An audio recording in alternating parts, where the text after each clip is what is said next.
আসসালামু আলাইকুম এভরিওয়ান, কেমন আছেন সবাই? আমার মাটির রান্নাঘরে আপনাদের স্বাগত। তো প্রত্যেক দিনের মতোই আজকে মাছের রেসিপি নিয়ে চলে এসেছি। তো দেখতেই পাচ্ছেন যে আমি খোলসা মাছ বা খলি মাছ যার ভাষায় যেটা বলেন সেই মাছগুলো নিয়ে চলে এসেছি। আর এখানে আমাদের বিলবাহান চলছে, যার কারণে দেখতেই পাচ্ছেন মাছের পাহাড়, পুরো মাছেরই পাহাড় বলা যায়। কারণ এত মাছ হয়েছে বিলে যে দেখেই জি ভরে যাচ্ছে।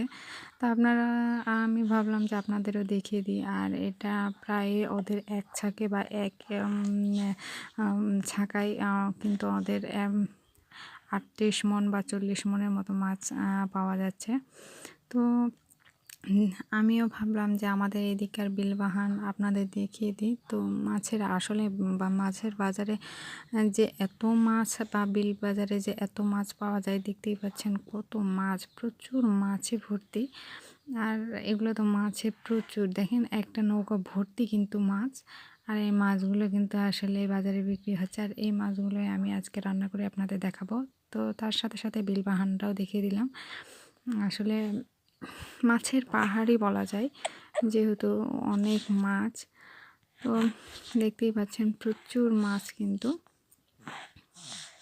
তো এটা খোলসা বা খলি মাছ যেটা বলা হয়। তো আমার বাড়িতে ২.৫ থেকে ৩ কেজি মাছ নিয়ে এসেছিল।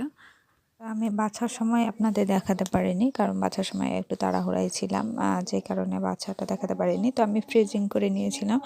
তো আজকে রান্না করব যেহেতু, সেই জন্য বের করেছি ফ্রিজিং থেকে। আমি ৪টি বের করেছি। ৪টির মধ্যে আমি ২টি রান্না করব, আর ২টা অবশ্য রেখে দেবো। তো বিশেষ করে আরও ছিল আমার, কিন্তু আমি শুধু আপনাদের দেখানোর জন্য এই কয়েকটা বের করে রান্না করার জন্য এবং দেখানোর জন্যই আসলে বের করা। তো যাক, দেখতেই পাচ্ছেন আমার এখানে বড় ছোট মাঝারি সব মিলেই কিন্তু মাছ আছে। আর এখানে কিন্তু বাহানে কিন্তু বড় কাতল বা সিলভার কিন্তু অনেক প্রজাতির কিন্তু মাছ পাওয়া যায়। তো যেহেতু ফলি মাছটা বেশি পাওয়া গেছিলো এবার, আসলে বাহান বলতে বিলেই বেশি বাহানটা দেখা যায়। তো এটা ছিল ছোট সাইজটা। এর ছোটও কিন্তু আরও অনেকগুলো আছে, যেগুলো কিন্তু খুব ভালো লাগে। এই মাছটা কিন্তু আমি বড় মাছ রান্না করেছি। যাক, মাছ রান্নার রেসিপিটা আপনাদের দেখাতে পারলাম না। তো এটা আমি টমেটো দিয়ে রান্না করেছিলাম। আর কেমন হয়েছে অবশ্যই আমাকে জানাবেন।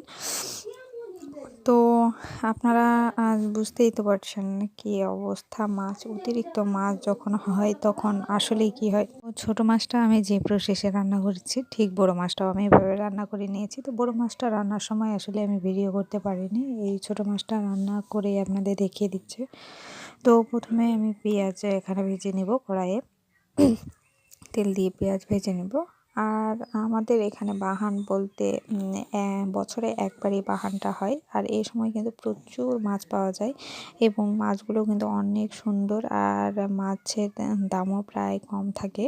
তো খুব একটা কমও না, আবার বেশিও না, কারণ যেহেতু এখন বাইরে যাওয়ার জন্য প্রসেসিং হয়ে গেছে, এই জন্য সবাই বাইরে মাছটাকে পার্সেল করে দিচ্ছে। তো এখানে আমি পেঁয়াজটা ভেজে নিয়েছি। এখানে আদা, জিরা, লবণ, হলুদ ১ চা চামচ, মরিচ ১ চা চামচ দিয়ে আমি ভালোভাবে মশলাটাকে কষিয়ে নেব।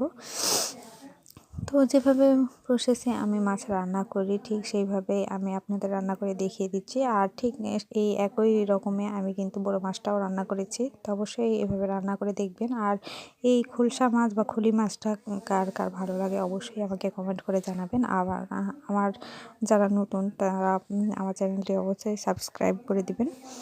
আর আমার ভিডিওতে একটি লাইক দিয়ে আমার ভিডিওটা দেখা শুরু করবেন, কারণ আপনারা লাইক দিলে আমার ভিডিও করার আগ্রহ বাড়ে। তো যাক, বেশি কথা বাড়াবো না। এই সাইডে আমার মশলাটা কষানো হয়ে গেছে। তো দেখতেই পাচ্ছেন আমি কিন্তু এটাতে টমেটো দিইনি, কারণ টমেটো দিয়ে আমি এটা রান্না করব না। কিন্তু আমার বড় মাছটা আমি টমেটো দিয়ে রান্না করেছি। তো বাহানটা আমাদের যারা বিল এলাকাতে বসবাস করেন বা নদীর ধারে বসবাস করেন, তাদের এলাকাতেই এটা হয়। আর বাহান বলতেই তো বুঝতে পারছেন যে বছরে একবার সেই বিল থেকে মাছ ধরা হয়। আর এই মাছ কিন্তু অনেক পরিমাণে পাওয়া যায়। তো এভাবে মাছগুলো হালকা নেড়ে নেব, কারণ মাছগুলো কিন্তু অনেক নরম। যার কারণে কিন্তু বেশি ভাজলে কিন্তু মাছটা ভেঙে যায় বা হয়ে যায়। তো আপনারা এখানে মাছটা ভাজার চেষ্টা ভুলেও করবেন না, কারণ মাছটা ভাজতে গেলে কিন্তু আপনার মাছ ভেঙে শেষ হয়ে যাবে। শুধু অল্প নেড়েই কিন্তু পানি দিয়ে দিবেন। তা আমি এইভাবে অল্প নেড়েই পানিটা দিয়ে দিলাম, দিয়ে রান্না করে নিব। তো বুঝতেই পারছেন আসলে আমার বাইরে একটু গ্যাঞ্জাম হচ্ছে, যেই কারণে ভিডিও আর এইগুলো করতে আমার সমস্যা হচ্ছে। এখানে আমি লাউয়ের ভাজি করেছি, আর এখানে কিন্তু আমি ভর্তা বানাইছি 2-3 রকমের ভর্তা। যেহেতু আমার পরিবারে অনেক সবাই, সেই জন্যই কিন্তু আমাকে অনেক সকালে রান্না করতে হয়, আমার সদস্য কিন্তু অনেক। তো সবাই ভালো থাকবেন, ধন্যবাদ সবাইকে, আসসালামু আলাইকুম।